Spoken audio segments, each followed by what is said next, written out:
Olá,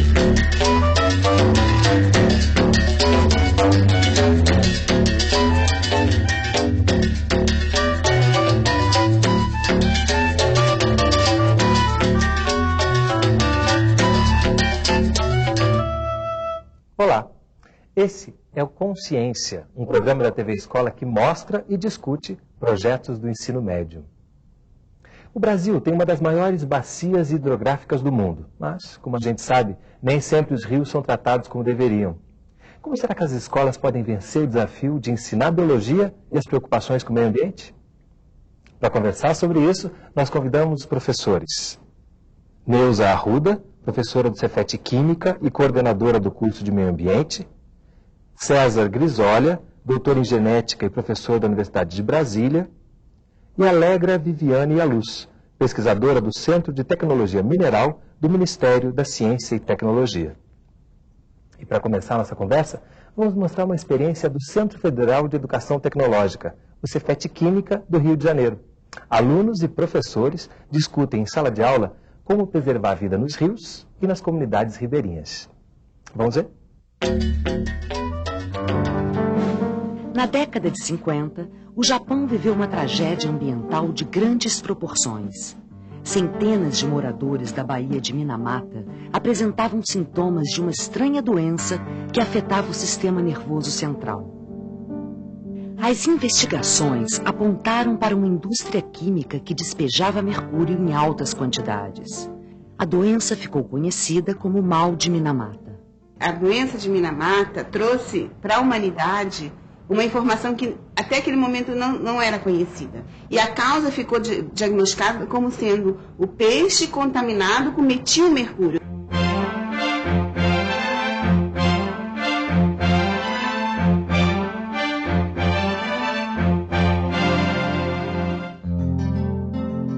Brasil, início do século XXI. Nas mais diversas regiões, atividades industriais e, sobretudo, a exploração do ouro nos garimpos seguem utilizando mercúrio metálico em quantidades suficientes para contaminar rios e cursos d'água. O garimpo é uma loucura, porque sujeira ninguém mostra. Eu fiz tudo, fui até ameaçado de morte para tentar evitar o garimpo no nosso município. Não teve jeito, foi uma desgraça isso aqui. Por ambição, por irresponsabilidade, por dinheiro. Dinheiro não salva ninguém, companheiro. Os resíduos despejados na natureza se transformam no metilmercúrio, produto altamente tóxico, que se acumula no organismo dos peixes. Por essa razão, determinar a concentração do metal no pescado torna-se fundamental para a saúde pública, principalmente quando se trata de populações que vivem em torno da atividade pesqueira. Eles se mostraram super receptivos, nos ajudaram em tudo que eles podiam, assim, para nós fazermos as análises, as coletas, distribuindo material para a coleta, que são os peixes. Por que analisar o pescado? Porque o peixe é um bioindicador, é um indicador da qualidade ambiental da água que ele vive.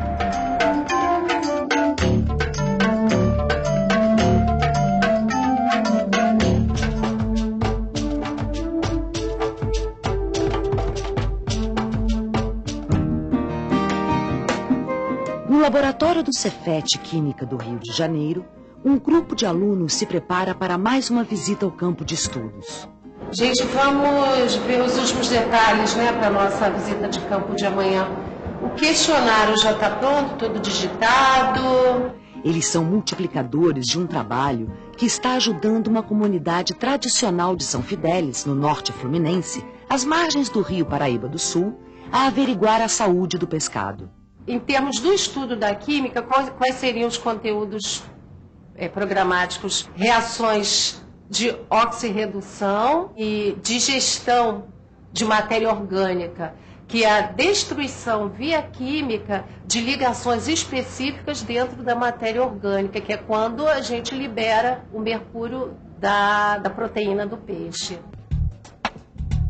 A determinação da quantidade exata de mercúrio é importante, mas exige aparelhagem sofisticada, de custos muitas vezes inacessíveis. O equipamento está em torno de $30 mil com um acessório de análise de mercúrio.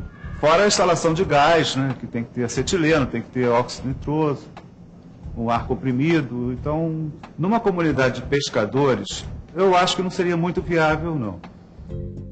Preocupada com a possibilidade de levar essa avaliação às mais distantes regiões do país, a pesquisadora Alegra Viviane criou um novo método que determina as faixas de contaminação. O primeiro contato que eu tive com a problemática do mercúrio foi em 1991. Fui convidada para fazer um estágio na Alemanha com técnicas analíticas falando de mercúrio. No mesmo projeto, era um projeto de cooperação internacional, fomos ao garimpo, no interior do Mato Grosso. Aí, o contraste entre as duas realidades era tão infinito que eu falei assim, pronto, nunca essas pessoas que estão sendo afetadas pela poluição vão ter acesso àquela tecnologia que eu trouxe, que eu vi na Alemanha, trouxe para o Brasil. Então, isso sempre me incomodou. De repente, eu disse assim, se eu posso fazer glicose no sangue, por que não posso fazer mercúrio no sangue de uma forma tão simples? Aí, lógico que a pessoa que está com mercúrio no sangue já está contaminada. Então eu disse, não, se eu fizer no peixe, eu previno a intoxicação.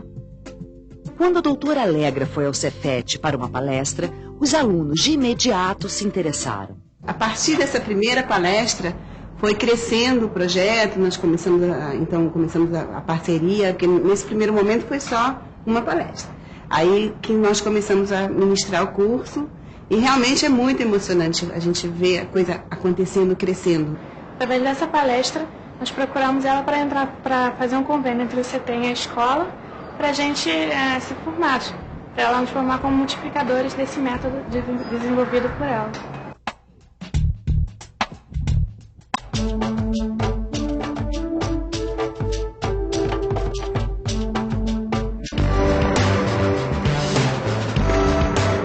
Orientados pela professora Neuza, eles seguem até São Fidélis, perto de uma área de garimpo.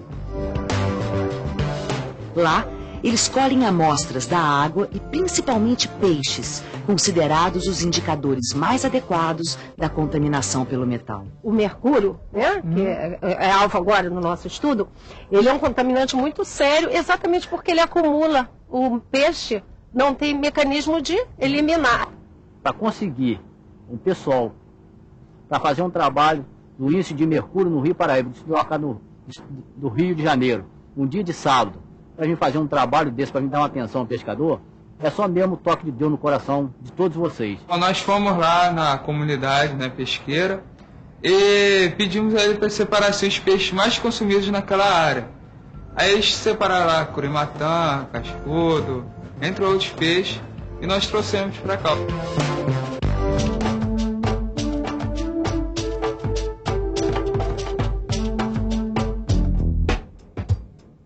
O equipamento utilizado é acessível, bem mais barato e fácil de ser transportado.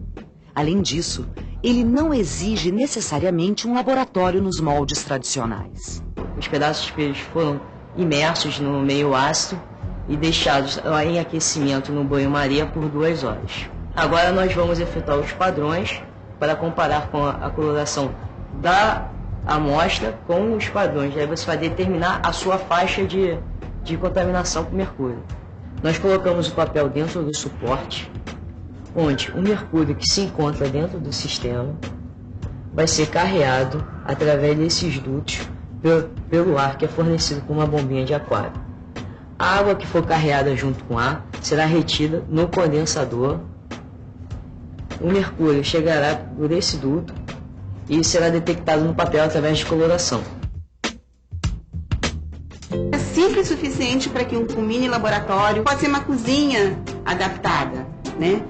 Ou um laboratório de análises clínicas do hospital municipal da cidade, eles podem estar adaptando o trabalho e poder fazer. Os resultados, eles são considerados semi-quantitativos porque ele avalia faixas e não precisamente um determinado resultado, baseado na legislação brasileira e também na recomendação da Organização Mundial de Saúde, tá? Em termos de PPB. PPB, partes por bilhão. Essas faixas têm 2 considerações, uma para consumo esporádico e outra para consumo mais frequente. Gente, eu tô vendo aqui que vocês fizeram foi cascudo, namorado, tainha, não é isso? Curvina. Algum problema na análise? Correu tudo bem?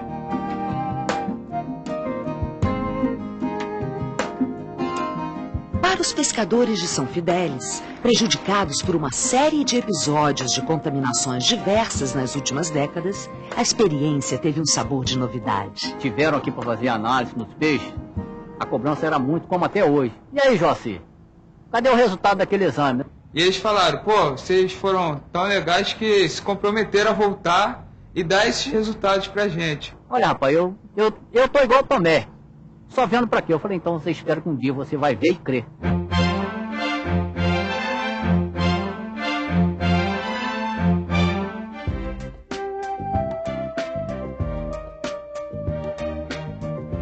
Neuza e seu grupo de alunos do Cefet Química levam a boa notícia aos pescadores e suas famílias. Nós fizemos a análise e pudemos observar que todos os pescados que nós coletamos, que foram o robalo, dourado, colimatã e cascudo, eles encontram dentro dos níveis permitidos de mercúrio. Os alunos todos são extremamente importantes, não só como multiplicadores, mas como motivadores para a gente fazer esforços que às vezes a gente acha que não vai dar conta, né?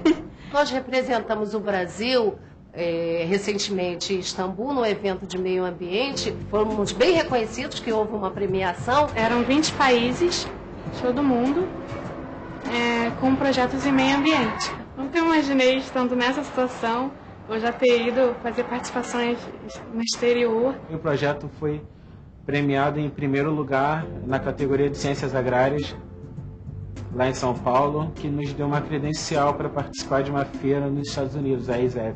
A gente nem acreditava muito que a gente ia ganhar esse prêmio, mas a gente ficou surpreso e feliz ao mesmo tempo. O aluno que chega com essa bagagem, com esse reconhecimento, ele propaga muito esse entusiasmo.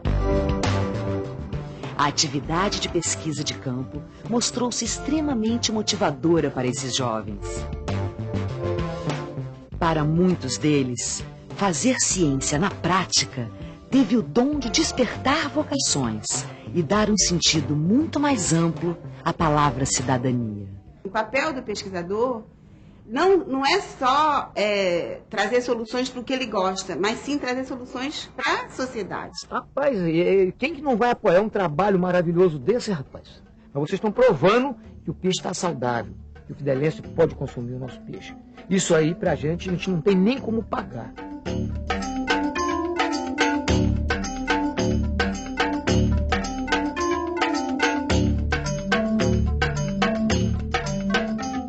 Bom, antes da gente saber mais detalhes sobre o projeto aqui com as professoras, eu queria saber o que você achou dessa matéria que você viu, o que você acha desse projeto que elas estão trazendo para a gente. Isso é muito interessante porque é uma proposta nova e que foge da dependência tecnológica de equipamentos importados.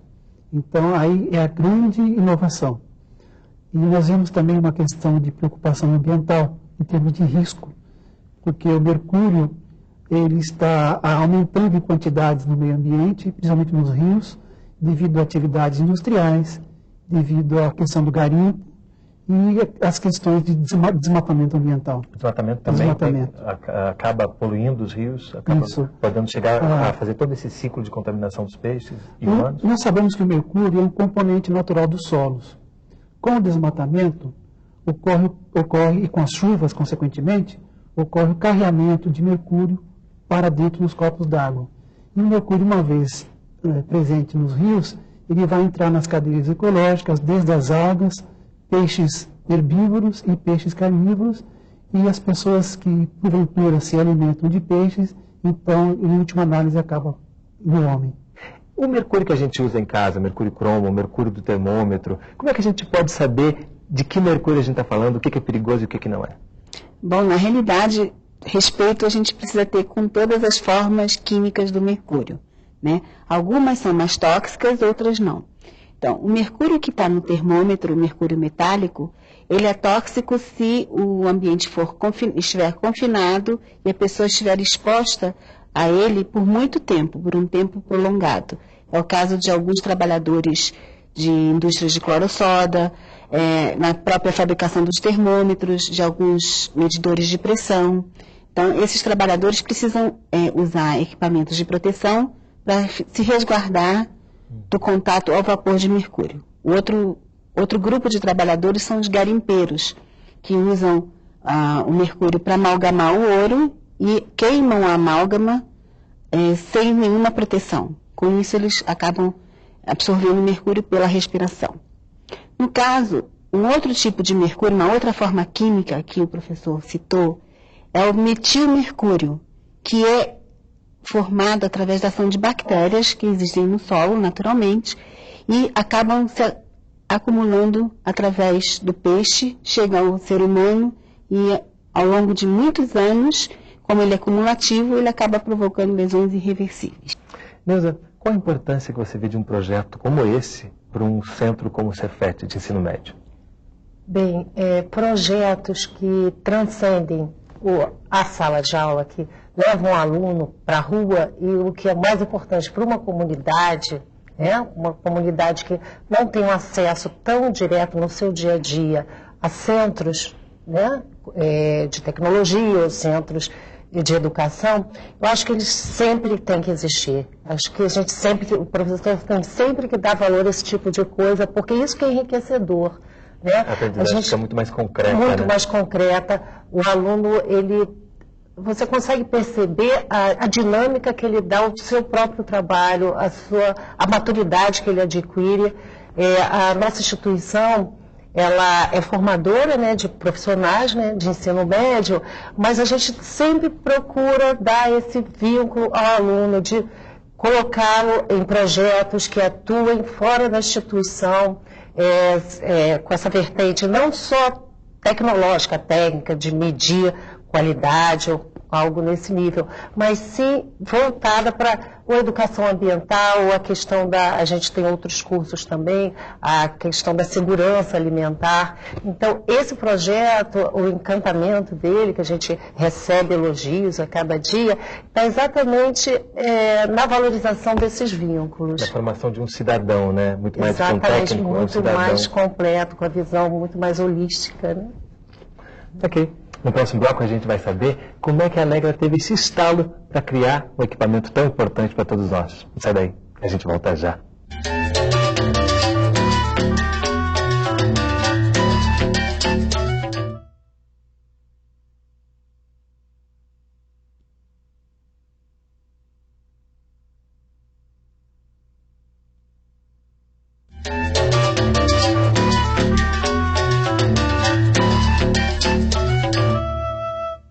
O programa Consciência está de volta, conversando sobre o projeto Pescando Soluções, com Neuza Arruda, César Grisolha e Alegra Viviane Yaluz. Alegra, quer dizer que num determinado momento você se sentiu desestimulada a ponto de querer abandonar a profissão? Sim, eu cheguei a abandonar a profissão 2 vezes, mas na minha volta eu fui convidada para fazer um estágio na Alemanha, em técnicas de determinação de mercúrio. Passei 2 meses em Instituto de Pesquisa de Ponta lá, e na minha volta nós implantamos os sistemas, as técnicas que eu aprendi lá aqui no Rio, no CETEM. No mesmo projeto, então eu pude conhecer a realidade do garimpo. E assim a história começou. Uma realidade bem diferente daquilo que você tinha visto lá, como você falou no vídeo. Isso, como eu falei no vídeo, é uma realidade muito diferente. E aí você teve uma ideia, você teve um estalo. Como é que foi essa eureka? A ideia e o estalo não foram automáticos, Demoraram quase 3 anos para acontecer. E foi numa época que minha mãe estava bem doente, ela precisava monitorar a glicose no sangue durante 2 ou 3 vezes por dia, para ver se ia precisar tomar insulina ou não. E eu já estava fazendo doutorado nessa época, mas, como eu falei, meio desestimulada, tudo muito teórico, E de repente eu tive a ideia, se eu posso fazer glicose no sangue de uma forma tão simples que eu posso fazer em casa, então posso talvez fazer mercúrio no sangue também, porque eu já estudava mercúrio nessa época. Aí depois eu pensei, mas mercúrio no sangue a pessoa já está doente. Se eu fizer no peixe, dá para prevenir a intoxicação. E aí virou a mesa, As dificuldades sempre tem, o desestímulo era muito passageiro e rapidamente voltava o desafio de conseguir ter uma solução de baixo custo para que pudesse ser espalhada por todas as localidades onde o problema já existia nessa época. Isso foi em 93, 94. E isso está sendo levado agora pelos alunos do ensino médio, né? Como é que se deu esse seu encontro com esses alunos? Bom, desde o início do meu trabalho, assim, da concretização, demorou um pouquinho entre a ideia acontecer e a concretização. Mas depois da concretização eu sempre tive muita vontade de divulgar os resultados e tentar conseguir parcerias para que aquilo pudesse ser multiplicado, né? E o encontro com a escola técnica foi muito importante, principalmente porque meu primeiro trabalho, minha formação como técnica em química foi na escola técnica. Então foi muito emocionante. Foi um retorno às origens, exato. A primeira palestra que eu dei foi um momento bastante forte e me emocionou muito. E a partir daquela primeira palestra, então, nós começamos a buscar alternativas de parcerias, porque como um curso técnico, e eles também têm escolas técnicas espalhadas pelo Brasil inteiro, mais de 80, 90 institutos em localidades as mais distantes. Então, eles poderiam estar sendo formadores de outros usuários. Quer dizer, nesses locais poderiam ser feitos centros regionais de treinamento para formar multiplicadores. E Neuza, como é que foi essa chegada dela lá, essa receptividade pelos alunos? Como é que se deu esse interesse dos alunos, especialmente? Realmente foi uma questão muito especial, porque é característico, é bastante notável isso, porque todas as pessoas que travam contato com o trabalho da Alegra sempre ficam muito encantadas, né? Isso é notório. E imagina os alunos em formação, né, num centro de tecnologia, né, eles vão ser profissionais de área, né, da área de meio ambiente, da área de alimentos.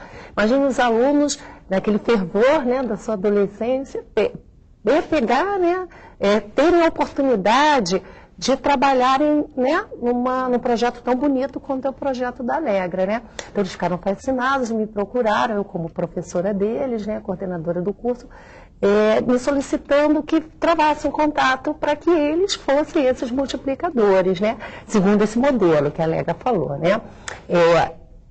A gente já está partindo nos moldes desse projeto, já estamos partindo para o segundo ano, já vão ser formados outros multiplicadores e disseminando, né, com a oportunidade de disseminar em outras instituições agrotécnicas, né, onde exista o problema potencial de contaminação pelo mercúrio, pelo garimpo, por outras atividades, né, que geram, né, esse tipo de impacto também ambiental, e também em comunidades pesqueiras, né, porque nada mais natural e imediato do que o próprio pescador, né, ter condições de medir a qualidade do seu pescado, a questão da segurança alimentar. Inicialmente, né, havia aquela preocupação, puxa, a gente vai chegar na comunidade, a gente quer essa parceria, a gente tem que ir lá na comunidade, eles são os principais interessados. Mas como é que eles vão receber isso? É que eles vão receber bem? Porque, afinal de contas, você vai estar colocando, talvez, em xeque a qualidade daquele produto que eles vivem, mas muito pelo contrário. Esse modelo a gente quer continuar, né, disseminando em outras comunidades, mas nesse primeiro momento a gente foi muito bem recebido, dá para perceber pela fala deles, pela né, fala deles também muito encantados, né? Então, muito bonito. E o projeto, como projeto discente também, né? Ele muito bem reconhecido, ele né? se transformou num projeto dos alunos também agora. Exatamente, né? O projeto, eles abraçaram o projeto, né, naturalmente. Está tendo, então, o encaminhamento que você queria, né? Eles assumindo esse projeto, ele pode ter muito mais amplitude, né? Pode chegar muito mais longe. Com certeza, porque o jovem, eu sempre falo que eu fico caçando meus futuros chefes, né? Então, o jovem que se interessar e conseguir, com a força da juventude, né? E a nossa sabedoria, porque a gente chegou num ponto mais adiante, esse cruzamento certamente vai permitir uma construção bem mais rápida e mais eficiente. Você acha, César, que isso pode ser levado a mais localidades? Você acha que esse é um projeto que deve ser expandido para mais lugares do Brasil? Claro, evidentemente.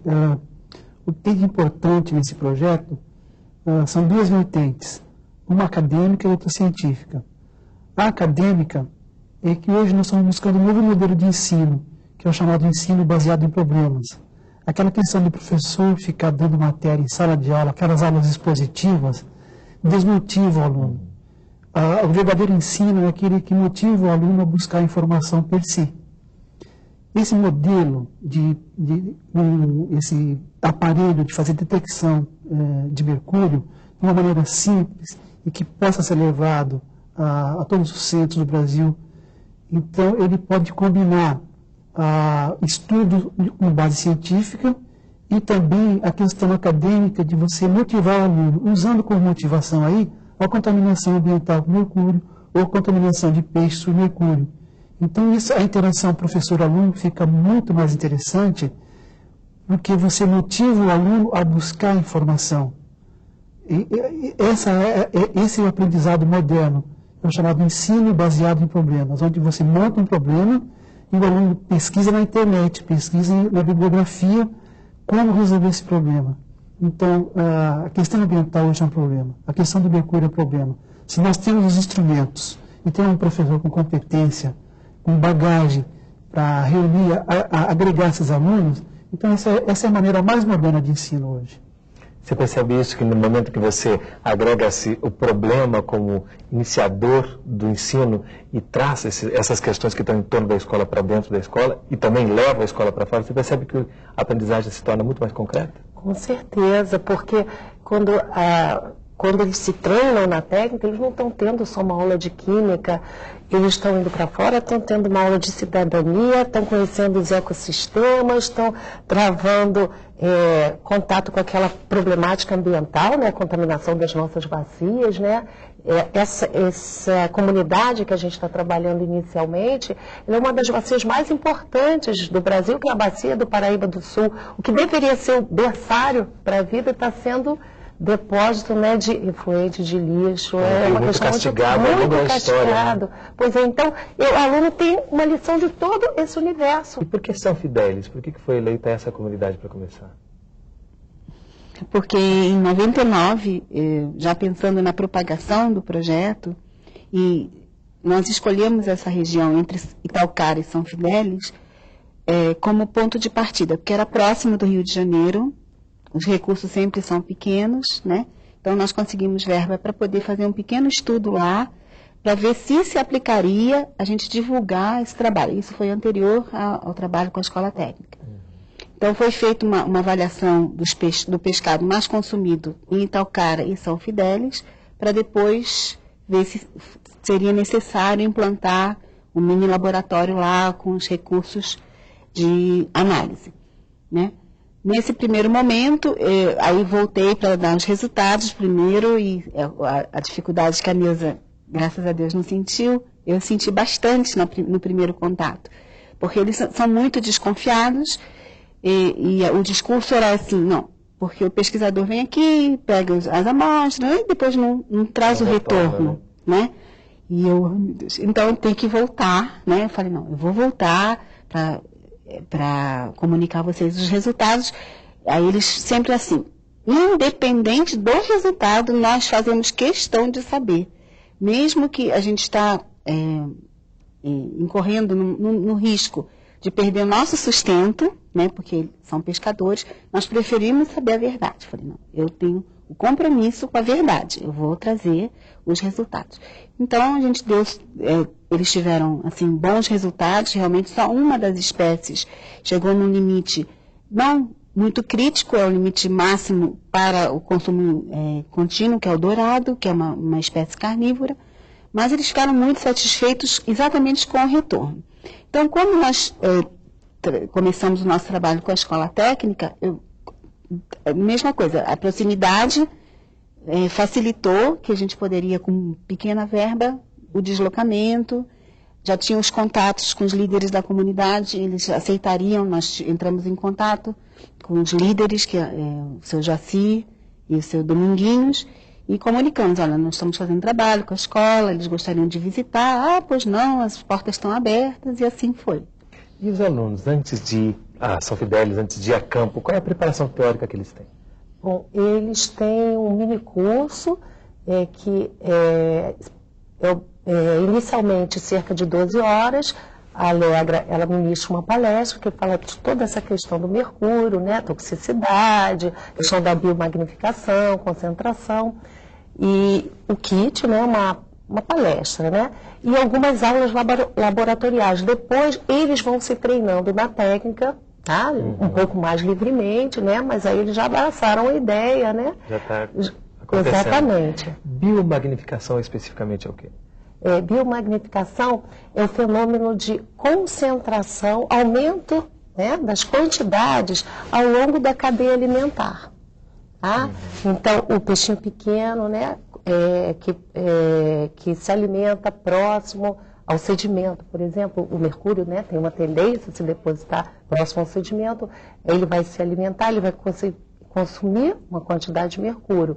O peixinho um pouco maior vai comer desse peixe pequeno, né? Aí vai concentrar, porque não tem mecanismos de eliminação eficiente.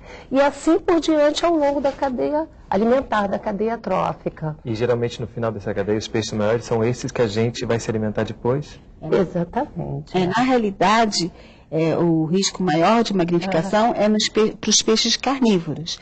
Então, quando o peixe é carnívoro, ele, além da bioacumulação, ele ainda tem um fenômeno de biomagnificação, que a partir do momento que ele come outro peixe, né, ele vai estar acumulando mercúrio que já está no sangue dele e mais o que está no tecido muscular do peixe menor. E como ele não elimina com eficiência esse mercúrio, ele acaba acumulando no organismo. E como é que, vamos supor então que a gente acompanhou essa cadeia toda alimentar e o ser humano se alimentou desse peixe. Como é que isso pode afetar a saúde da gente? Bom, nós temos dados de pesquisas com comunidades indígenas, principalmente os Munducurus e os Caiabis, onde a base dietária deles é peixe, né? A tendência é de você encontrar mercúrio concentrado no cabelo, né? O mercúrio ele é neurotóxico, ele causa toxicidade do sistema nervoso central, ele causa toxicidade ao rim, né? Então, concentrações baixas, ainda o organismo assimila.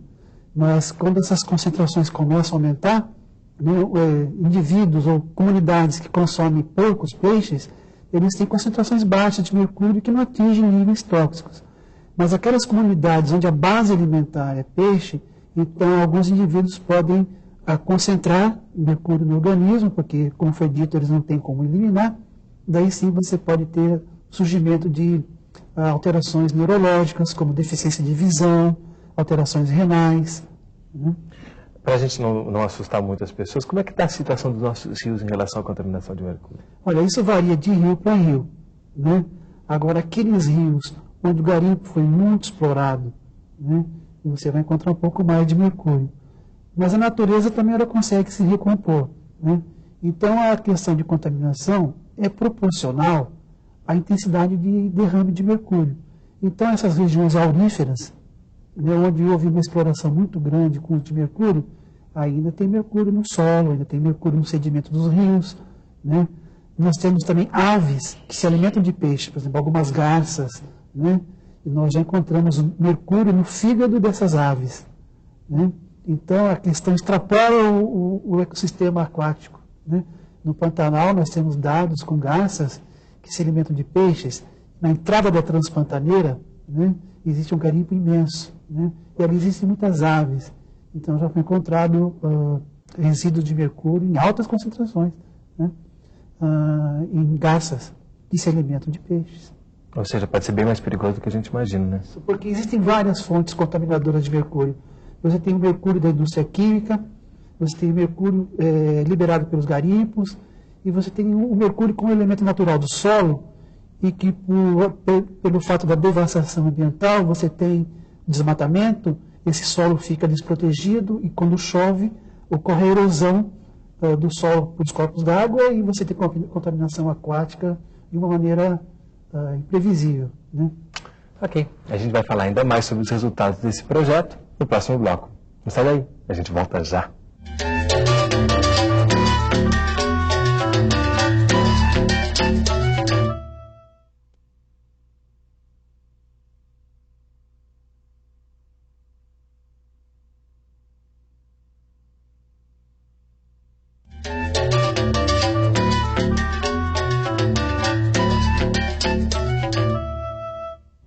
Estamos de volta com o programa Consciência aqui na TV Escola. Hoje falando sobre o projeto Pescando Soluções.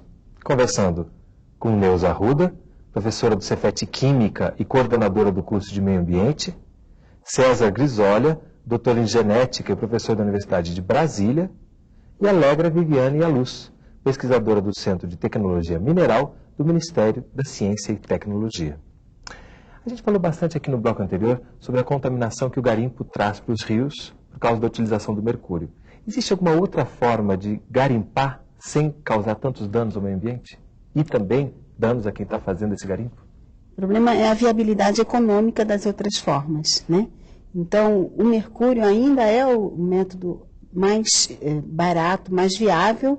Agora, a queima do mercúrio, a queima da amálgama e o uso racional dele pode ser feito através de educação ambiental, através do uso de retortas, que são equipamentos de baixo custo e que poderiam trazer benefícios muito grandes tanto para o garimpeiro quanto para a comunidade ao seu redor. Né? O que você acha sobre esse assunto? Você acha que é viável chegar até os garimpos para implantar essas novas questões? Como a Alegra disse, a questão fundamental é a educação ambiental. Nós tentamos fazer isso em Cuiabá, que é uma região aurífera, com garimpeiros, fornecendo equipamentos para que, quando eles queimassem o amálgama e o mercúrio se torna vapor, que os garimpeiros pudessem recuperar o mercúrio. E o grande mote que nós usamos para isso é: o mercúrio é caro. Em vez de vocês liberarem o mercúrio do meio ambiente, vocês podem recuperar o mercúrio e reutilizar. Então, motivando o garimpeiro a não desperdiçar dinheiro comprando mercúrio e, indiretamente, prevenindo contaminação ambiental. Mas não tivemos sucesso com isso, porque a fome, a ânsia para se buscar o ouro, para se fazer riqueza de um dia para o outro, extrapola qualquer iniciativa de educação ambiental.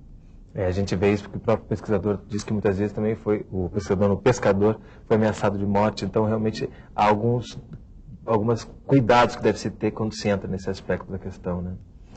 Na realidade, os cuidados são necessários, mas um programa bastante amplo de educação, eu acredito que acaba sendo eficiente, porque, na realidade, ainda existe uma distância grande entre o pesquisador e o usuário final, né? Então, nós não temos conhecimento a fundo da realidade deles, né? De como chegar. Então, através de uma conscientização maior nossa e do próprio garimpeiro, eu acho que aos poucos a gente consegue mobilizar.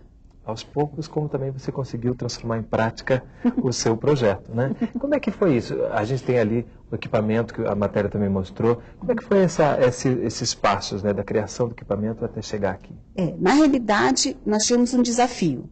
Precisávamos criar um método de baixo custo, porque se não fosse de baixo custo, não teria sentido, né? Ele teria que ser feito com materiais simples, suficientes para que pudesse ser reproduzido também pelas comunidades. Quer dizer, ele é de vidro, disso a gente ainda não pode escapar, então ele pode quebrar, ele fica vulnerável à quebra, mas é facilmente consertado. Quer dizer, então, baixo custo, simples de manusear, quer dizer, em princípio, agentes da comunidade, bem treinados, sob supervisão de um técnico, poderiam estar fazendo o trabalho, um auxiliar de laboratório, né? Então, esses foram as premissas na hora de pensar no seu design, no seu desenho. E ele precisava atender às recomendações da Organização Mundial de Saúde, porque ele foi criado primeiramente para peixe, mas hoje ele já atende também a determinação de mercúrio em urina, solos e sedimentos, mas ele precisava atender às recomendações da Organização Mundial de Saúde e às exigências da legislação brasileira. Então, esses foram os nossos marcos iniciais, né? E os conteúdos do ensino médio que podem ser abordados a partir desse projeto?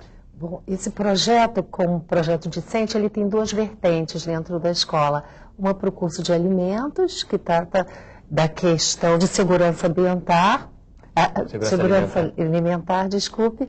Inclusive, nós avaliamos também a qualidade do pescado na região do Grande Rio. Nós temos um entreposto central, que é o SEASA, que comercializa 90% do pescado consumido na região. Então, o curso faz essa gestão, né, da qualidade alimentar em relação ao mercúrio. Dentro do laboratório, como uma aula prática de química, ele trata várias reações, porque existe uma sequência de reações químicas que acontece dentro desse kit. Reações redox, que são reações de transferência de elétrons, reações ácido-base, que são reações de transferência de prótons, tá? Isso dentro da instituição. Quando a gente vai para o meio ambiente, a gente estuda os ecossistemas, estuda gestão de recursos hídricos também, né, a contaminação dos recursos hídricos, a questão da educação ambiental, então é muito amplo em termos multidisciplinar. Esses conteúdos você já trabalhava anteriormente, né, antes desse projeto. Como é que você vê essa diferença do interesse e do aprendizado dos alunos antes e depois da chegada do projeto? Realmente foi um marco, não só dos alunos que estão hoje engajados no projeto, mas como os outros alunos também que se sentem motivados vendo o resultado, né, vendo as parcerias que estão acontecendo, vendo a projeção da instituição. Então, realmente foi um marco. Hoje em dia a gente tem um número de projetos muito maior, depois que esse projeto foi para a rua, né, ganhou essa dimensão. Então, realmente é bem diferenciado. Você conhece algum projeto equivalente a esse, que possa ser comparado ao que está acontecendo lá no Cefet Química? Bom, na área de química, eu sou formado em biologia, sou da área de genética, né? Existe um esforço do MEC, com apoio do CNPq, Conselho Nacional de Pesquisa, para que o professor não centre o seu ensino somente em aulas expositivas, e que use os instrumentos, e aí vale a criatividade. Isso aqui é fruto de uma criatividade. Dentro da área de biologia e da área de química, existem muitos outros projetos que envolvem o uso da criatividade para você ter modelos não abstratos, mas modelos concretos para demonstrar reações químicas, demonstrar fenômenos biológicos. Né? Então, existe uma tendência cada vez mais, e com apoio institucional, de que essas questões, de se criar instrumento para se ministrar uma teoria, isso é a maneira, como eu já disse, mais moderna de transmissão de conhecimento, ou do jovem fazer sua aquisição de conhecimento. E, por exemplo, em relação a esse equipamento e a esse projeto, se alguma escola estiver interessada, aonde que ela pode buscar informações para poder fazer um trabalho como esse? Ela pode procurar o CETEM, o Centro de Tecnologia Mineral, lá no Rio, ou a professora Neuza, na escola, no Cefet Química, e eles vão ser encaminhados para mim, que estou coordenando esse projeto de difusão, né? Nesse momento, nós estamos trabalhando na difusão do trabalho, inclusive, nós já demos o treinamento pode ser feito ou no CETEM, ou lá no Rio de Janeiro, na instituição que vai adotar o método, ou lá no próprio CETEM. Nós também oferecemos treinamento para os novos usuários, né? Nós já iniciamos a difusão a nível nacional, lá em Itaituba, que é uma região altamente afetada pelo problema do garimpo. Formamos 5 novos usuários ligados à prefeitura municipal. Já demos treinamento na Indonésia, né? E já demos treinamento. Já mundo o projeto. E já demos treinamento também para usuários do Zimbábue, do Sudão, do Laos e outro usuário da Indonésia, que vão ser multiplicadores nos seus países. A gente espera que até meados do ano que vem nós já tenhamos todo o projeto implementado, pelo menos nessas instituições que enviaram seus usuários, e a partir dessa consolidação nós pretendemos difundir nesses países também ou nos seus vizinhos, porque o problema da mineração em pequena escala e da poluição por mercúrio, ela não se resume ao rio ou à cidade onde a atividade acontece. Ela abrange muito mais pessoas, ela abrange, inclusive, esse projeto que está financiando essa ida a esses países, a Tanzânia também está envolvida, é um projeto que visa a implementação de tecnologias limpas para minimizar a poluição por mercúrio em águas internacionais.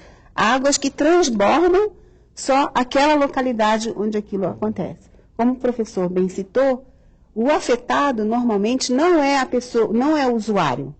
O afetado é o consumidor do pescado mais à frente, porque o mercúrio, por ser persistente, ele acaba sendo transformado e acaba sendo acumulado no peixe e muitas vezes leva 10, 15, 20 anos para os sintomas aparecerem.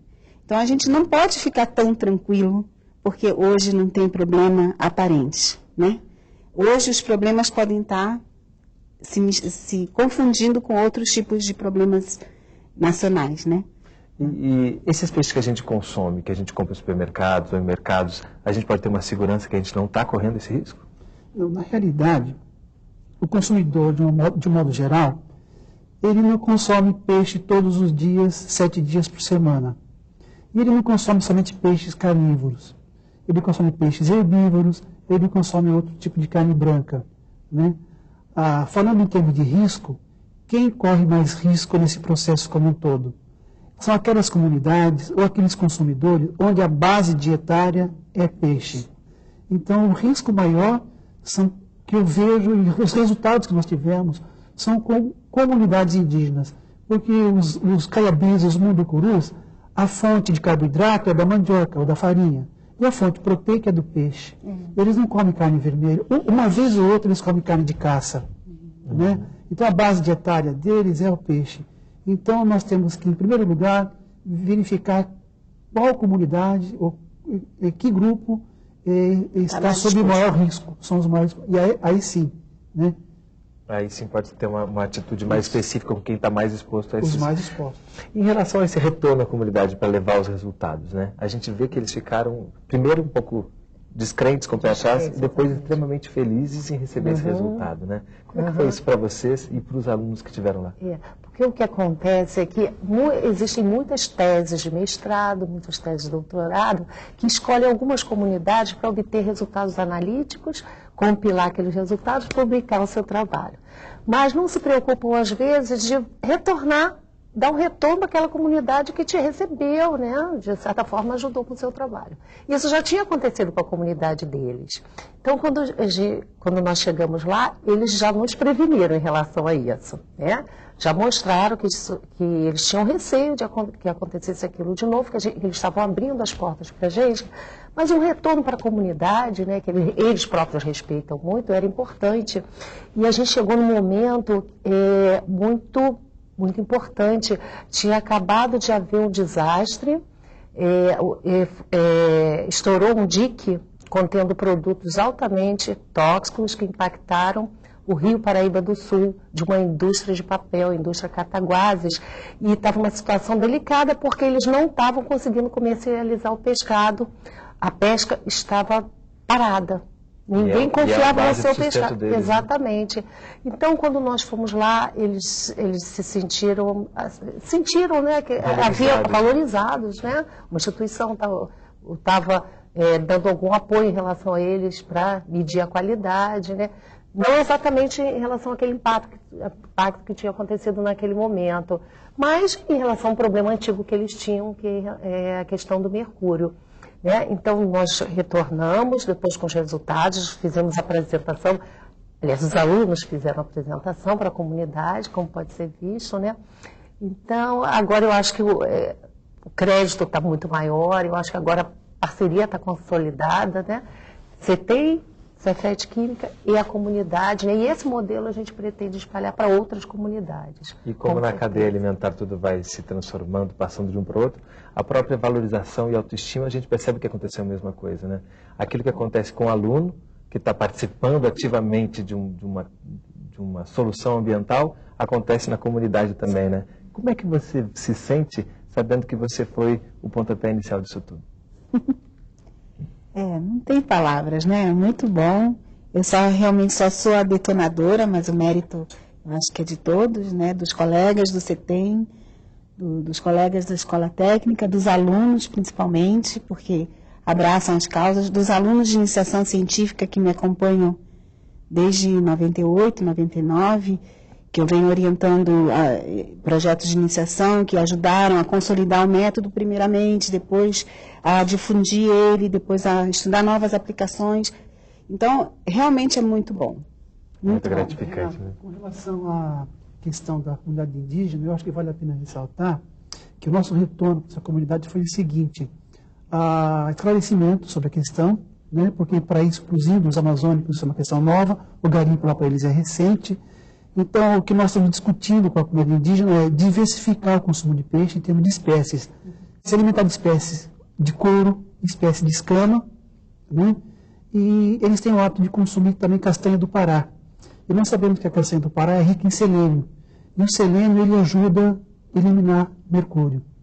Né? Então, uma maneira de tentar minimizar esse problema é o esclarecimento a um povo que não tem o conhecimento científico. Né? Em termos de legislação, como é que a gente está em relação à contaminação de mercúrio?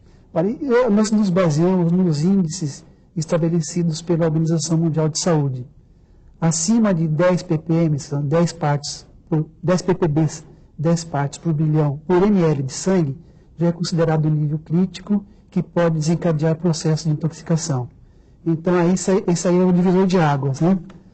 As pessoas que são rastreadas, são estudadas, nós percebemos que elas estão com 2 ppbs, e depois de um certo tempo passam para 5 ou para 6, significa que elas têm que tomar uma providência, ou o sistema de saúde, os órgãos responsáveis na área de ambiente e saúde, tomar providências para que essas pessoas não acumulem níveis acima de 10 ppbs. No caso do peixe, a legislação brasileira permite você ter até 1000 ppbs no pescado, porque assume que o brasileiro consome pouco peixe, né? No caso, é diferente da realidade do Japão que a gente viu na matéria, né? Exato. Que consome muito. Então, mas para a Organização Mundial de Saúde, eles recomendam que para consumo frequente tenha até 300 ppbs, 300 nanogramas por grama, e para consumo eventual tenha até 500 ppbs.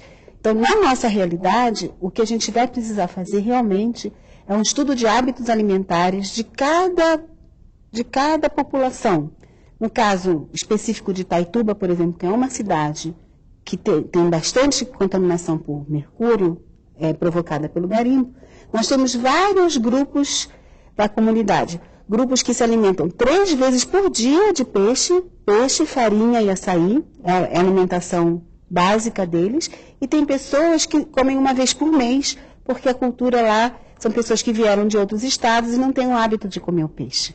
Então, dependendo da comunidade, você pode, então, estabelecer limites mais rígidos, né? Ou orientar a diversificação do consumo, mulheres grávidas comer peixes não carnívoros. Eles próprios já sabem qual é o peixe que é carnívoro, qual que é não tem problema. E assim, eles vão poder se organizar para evitar a intoxicação. Importante que esse projeto está dando um estímulo para que se continue esse conhecimento, né? Para que se possa conhecer tudo isso para não se ter problemas no futuro, né? Alegra, parabéns pelo seu projeto. Obrigada pela oportunidade. Obrigado por estar aqui conosco. Neuza, parabéns, muito obrigado. Obrigado pela oportunidade. E César, muito obrigado. Obrigado pelo convite. E esse foi mais um programa da série Consciência, aqui da TV Escola. Obrigado pela sua audiência.